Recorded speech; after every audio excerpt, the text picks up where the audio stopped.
మన ఆరోగ్యం బాగుండాలంటే మనం తినే ఆహారంలో అన్ని రకాల పోషకాలు ఉండాలి. ముఖ్యంగా ప్రోటీన్లు, కార్బోహైడ్రేట్లు, ఫ్యాట్స్ వంటి స్థూల పోషకాలతో పాటు సూక్ష్మ పోషకాలైన విటమిన్లు, ఇతర ఖనిజ లవణాలు కూడా మన ఆహారంలో ఉండాలి. అయితే ఇవాళ మనలో చాలా మందిలో విటమిన్ల కొరత కనిపిస్తోంది. ముఖ్యంగా విటమిన్ బి, విటమిన్ డి లోపాలు ఎక్కువగా ఉంటున్నాయి.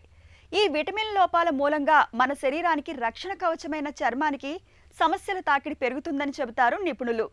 విటమిన్ల కొరతతో చర్మానికి ఎదురయ్యే చిక్కులు ఎలా ఉంటాయో, వాటిని అధిగమించేందుకు ఏం చేయాలో ఇప్పుడు తెలుసుకుందాం. మౌత్ చుట్టూ పొట్టు రాలటము, లిప్స్ క్రాక్ అవటము, ఈ లిప్స్ కార్నర్స్ క్రాక్ అవటము, మౌత్ అల్సర్స్, విపరీతమైన మౌత్ అల్సర్స్ తినడానికి కూడా ఇబ్బంది పడటం, కొంచెం ఎండలగానే చర్మం కాలిపోవటం, స్కిన్ హెయిర్ ఫాల్ అవటము, ఈ ప్యాచీ లాస్ అవ్వటము, అంత హెయిర్ ఫ్రీజీ అవ్వటము అనేవి మనం యూజువల్లీ చూసుకుంటే బి కాంప్లెక్స్ డెఫిషియన్సీ అని చెప్పొచ్చు. సో B12 డెఫిషియన్సీ అనిపించినప్పుడు చెక్ చేయించుకొని చాలా తక్కువ ఉంటే ఇంజెక్షన్ తీసుకోవడం మంచిది. ఇంజెక్షన్తో పాటు B12 tablets, B complex diet తీసుకోవడం వల్ల ఈ స్కిన్, హెయిర్, నెయిల్స్తో పాటు మనం హెల్తీగా కూడా ఉండొచ్చు. Next vitamin D. ఈ విటమిన్ డిలో 10 మందిలో 7-8 మంది విటమిన్ డి ఇప్పుడు మనకి డెఫిషియన్సీ కనబడుతూనే ఉంటుంది. మనం ఎండలో తిరిగే వాళ్ళలో కూడా విటమిన్ డి డెఫిషియన్సీ కనబడుతూ ఉంటుంది. సో స్కిన్ ఆయిలీ లేకపోయినా ఎండలో తిరిగినా మన విటమిన్ డి సింథసిస్ అవ్వదు. స్కిన్ విటమిన్ డి అబ్జర్వ్ అవ్వాలంటే మనం కంపల్సరీ స్కిన్ ఆయిలీ ఉండాలి. ఆ విటమిన్ డి అబ్జర్వ్ అయింది మనకు ఉపయోగపడాలంటే ఒంట్లో కాల్షియం ఉండాల్సిందే.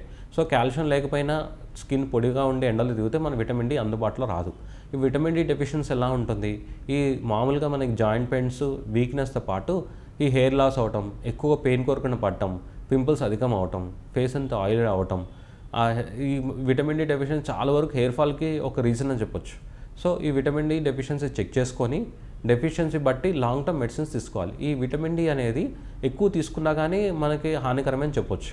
కరెక్ట్ డాక్టర్ అబ్జర్వేషన్లో ఎంత కోర్స్ తీసుకోవాలి అంత తీసుకొని నార్మల్ అయిపోయిన తర్వాత ఈ షాప్లో వేసుకుంటే రెగ్యులర్గా ఎండలో కూర్చోగలిగి ఈ కాల్షియం డైట్ అంటే ఈ ఎగ్, మిల్క్, ఆకుకూరగాయలు, మీట్ ఇవి తీసుకోవడం వల్ల మనకి కాల్షియం అందుబాటులోకి వచ్చి ఇవి vitamin D observe vitamin D బాడీకి అందుబాటులోకి వచ్చి ఈ విటమిన్ డెఫిషియన్సీ రాకుండా చూసుకుంటుంది.